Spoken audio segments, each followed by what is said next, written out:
universel en face du masculin qui l'emporte. Quel courage, sœur!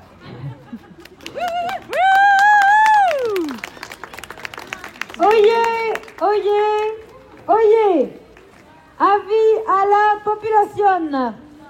La porteuse de parole fait résonner et résonner vos voix en floraison. J'égrène avec raison les pétales de vos idées écloses, fanées ou en boutons. J'offre des bouquets de prose clamés en votre nom. Pour cela, j'entre dans vos pas, dans vos rôles, dans vos paroles, quoi, drôles ou pas. Habitantes, habitants, encore que, comme par hasard, étant donné que c'est à propos de légumes, un marché, on est surtout entre habitantes. Ça tombe bien à parler de ça, hein, voilà. Habitantes, écoutez-vous.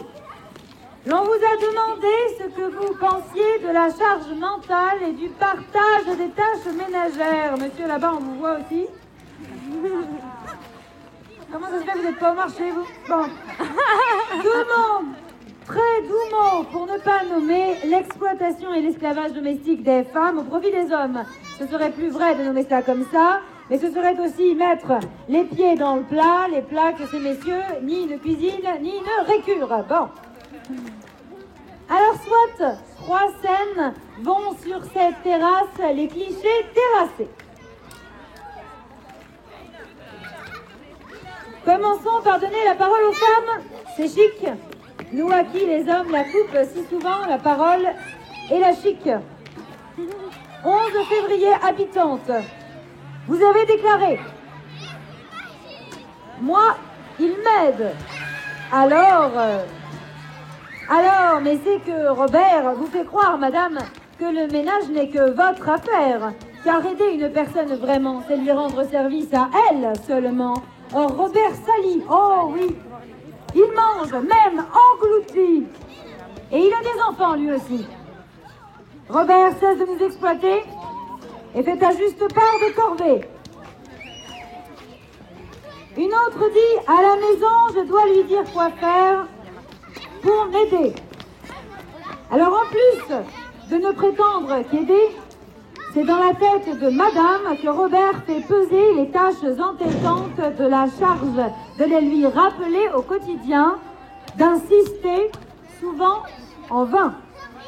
Et les vaccins de la petite, et l'inscription à la danse du petit. Oui, parce que maintenant le petit fait la danse classique, tandis que son aînée, elle, veut devenir championne olympique de karaté. Il va falloir vous y faire. Et l'anniversaire de ta propre mère, Robert, tu y as pensé? Tu l'as appelé comme je te l'avais demandé? Robert, quand je te demande d'aller faire les courses pendant que tu joues aux courses, alors que pour moi c'est la course, tu me dis, oh, il n'y a pas le feu. Mais t'as pas acheté le lait maternel et maintenant c'est le couvre-feu. Qu'est-ce que va manger bébé? Tes jeux? Et les poubelles? Robert, tu vois pas qu'elles s'amoncellent quand tu enjambes l'emballage de carton de la console que tu t'es offerte, non? Robert, je suis Roberte et je suis verte. Rouge de colère contre Robert, Roberte, et on la comprend. Tenez, mesdames, pour une fois, écoutez ça. Une parole positive. M'aider, il voudrait bien, mais il peut pas. Flûte alors, c'est pas passé loin. Une autre. J'ai choisi quelqu'un avec des valeurs. Il n'y a pas de rapport de domination entre nous. Bon, là, d'accord, aujourd'hui je fais les courses, mais d'habitude c'est lui qui les fait, je vous jure. Flûte, encore mal tombé. Une autre dit, personne pour m'aider. Personne pour m'aider pour rien. En quelques mots, voici que retentit le désespoir des femmes au quotidien. Une autre dit, ah non, mais après, avec tout ça, le féminisme, les hommes vont avoir peur d'adresser la parole à une femme. Alors, le jour où Robert sera enfin assez terrifié pour nous parler, je propose les copines de ne s'en inquiéter que si ça nous manque de l'entendre pérorer. Spoiler, Robert, ton silence, on risque d'apprécier. Pour notre génération, ici, les femmes à la maison, c'est fini. Alors moi, je demande à la dame qui a dit ça, hein, quand et où vivez-vous, madame? Je veux venir. Une autre dit, tout n'est pas encore équilibré. Ah bah oui, ça c'est sûr, le patriarcat nous fait perdre l'équilibre. Alors une autre dit, faut quand même lui dire ce qu'il doit faire. Il ferme les yeux. Ah bah dis donc, ça doit être compliqué pour faire les poussières, ça, Robert. Mais j'ai de la chance, dis donc. Il participe. Encore une autre chanceuse, j'ai de la chance. Bon, si je dis rien, il fait rien. Mais il va tout faire si je lui demande de le faire. Est-ce que la chance, madame, ce ne serait pas de ne plus avoir rien à leur demander? Que chacune et chacun soit à égalité mentalement chargé? Ou est-ce que même cela, ce ne serait pas encore avoir de la chance, mais juste vivre une juste et normale existence? Pose la question, voilà. Avec les enfants, plus on leur demande, plus ils sont contents. C'est quand même moi qui gère la logistique. Alors là, on a une madame qui est tellement désespérée de faire un jour travailler Robert, qu'elle a en fait plus d'espérance dans les générations suivantes. Et quand elle gère la logistique, lui, il gère quoi, Robert? Le joystick? Une autre déclare, mon père, il cuisine maintenant. Et alors je voudrais lui adresser toutes les condoléances pour sa pauvre mère. Les hommes sont cons, égoïstes et trop machos pour m'aider. Alors, sœur, depuis des millénaires, il la mérite ta colère, Robert. Une autre dit, ah, il y a de la charge mentale, c'est notre rythme à la con. À la couille, nom de nom. Con, c'est le nom du sexe des femmes. Cessons d'insulter la matrice dont nous sommes toutes et tous nés. Fini les connards et les conneries. Désormais, tant que les violences séviront en patriarcat, insultons l'arme du crime. Parlons de couillards et de couilleries. Parlons de pitards et de piteries. De charge mentale à la couille. Et de couillasse jamais, ni de bitasse, ne nous insultons plus, les unes les autres, mes sœurs. Soyons alliés, en liberté, égalité, sororité. Peut-être que ça vient pas à l'esprit de l'homme d'aider d'instinct.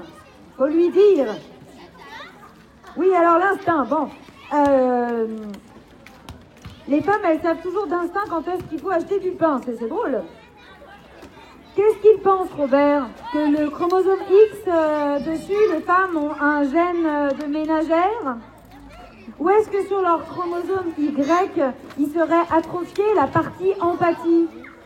C'est peut-être ça. L'inégalité n'est pas dans nos entrailles. Et l'abolir, ça se travaille. Quand on vit à deux, on fait des concessions. Oui, d'accord, mais jusqu'ici, les femmes ne font-elles pas davantage de concessions infâmes? Les tâches ménagères, à tour de rôle, c'est mieux. Alors là, je suis contente que vous ayez au moins interrogé une femme lesbienne. Alors une autre dit, j'ai vu mon père me dire, tu peux aller me chercher un pack de bière? Il pouvait pas le faire tout seul. Très juste question, madame, très juste question.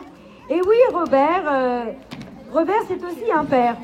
C'est pas seulement un mari, un père qui demande plus à leur fille qu'à leur frère et considère ne pas avoir à lever le derrière pour aller chercher leur propre bière. Hein? D'ailleurs, Robert, il est où, là? Il est avec ses bières chez lui, là, c'est ça. Les hommes sont au travail, mais on ne demande pas aux femmes si elles ont le temps en plus. Et oui, parce que, figurez-vous, les femmes travaillent désormais. Alors, quand je dis désormais, en fait, ça ne date pas d'hier, Robert. Hein? Des grottes de Cro-Magnon, où elles étalaient leurs peintures menstruelles sur les parois, vous savez? Oui, parce que c'est ça, en fait, hein, les peintures rouges, là, les mains. À votre avis, où est-ce qu'on trouve de la peinture rouge une fois par mois? Bon. Alors, des grottes de Cro-Magnon jusqu'aux fabrications d'obus pendant les 2 terribles guerres des couillus poilus, les femmes ont toujours travaillé. La nouveauté, c'est vrai, c'est que maintenant, elles sont à peu près payées. Mais bon, 27% de salaire en moins, quand même. Dans le contexte actuel, chacun doit se questionner sur comment il aide l'autre. D'accord? Alors, moi je propose de se questionner à 50-50 sur les tâches ménagères parce que toutes ces charges mentales font de la vie notre galère. Une autre dit donner libre cours à l'imagination. Oui, l'égalité est une création. Une autre dit tout est une histoire de dialogue dans le couple, de communication, de concertation, de collaboration et de confiance.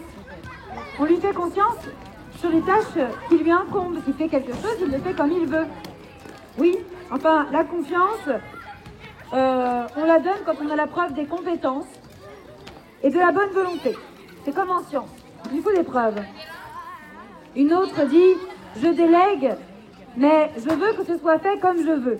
Alors là, je traduis, c'est-à-dire qu'elle veut que ce soit fait d'une manière qui ne soit pas ni faite ni à faire. Je voudrais juste parler d'un phénomène qui s'appelle l'incompétence acquise, dans lesquels ces messieurs excellent.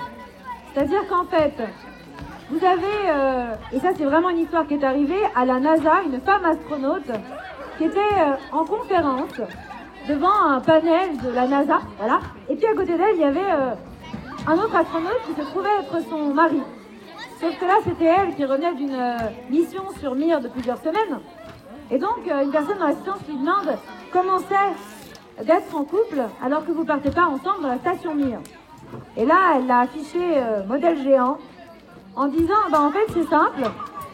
La dernière fois, alors que lui, il sait quand même conduire des fusées, il m'a appelé quand j'étais sur la station Mir en train de réparer la station navale internationale pour me demander comment s'allume la machine à laver. Le gars, il est capable de démarrer des fusées. Il y a un peu plus de boutons, autant vous dire. Il faut faire un peu plus d'études pour décoller des fusées Ariane, vous voyez. Ça s'appelle l'incompétence acquise. Ils font en sorte de ne pas savoir faire pour nous épuiser et que nous ne voulions plus leur confier la moindre tâche. C'est cet homme-là à qui vous avez demandé de faire la lessive et qui fait exprès de laisser une chaussette rouge avec votre linge blanc. Du coup, tout est rose, vous désespérez, vous dites c'est bon, la prochaine fois je la fais. Incompétence acquise, arnaque. Donc une manière de faire, c'est de quitter Robert. Voilà. Alors, une autre dit c'est tellement encore dans les cerveaux, ah oui ça c'est sûr, aucune fatalité à cela. Les cerveaux, ça évolue, ça s'élève. Et si Robert continue, femme, mettons-nous toutes en grève. C'est quand même plus souvent madame que monsieur. Alors en voilà une qui a les statistiques. Donc oui, en effet, aujourd'hui, les femmes en France font encore 80% des tâches ménagères. Aujourd'hui en France. Et ce chiffre ne change que de 3 minutes par semaine chaque année. À ce rythme-là, l'égalité de partage des tâches ménagères et domestiques entre les femmes et les hommes sera réalisée en 3027. Avons-nous le temps? Je vous conseille les travaux de Christine Delphi, féministe radicale extraordinaire. Nous qui sommes sans passé, les femmes, nous qui n'avons pas d'histoire, depuis la nuit des temps, les femmes, pas d'histoire, c'est ce qu'on va voir. Levons-nous femmes esclaves et brisons nos entraves. Debout, debout, debout. Asservis, humiliés, les femmes, achetés, vendus, violés. Ensemble, ils nous oppriment, les femmes. Ensemble, révoltons-nous. Levons-nous, femmes esclaves, et brisons nos entraves. Debout, debout, debout. Le temps de la colère, les femmes, notre temps est arrivé. Connaissons notre force, les femmes, découvrons-nous des millions. Levons-nous, femmes esclaves, et brisons nos entraves. Debout, debout, debout, debout, debout, debout, oui, car ça suffit. Je reviens dans 10 minutes, il y a 2 suites.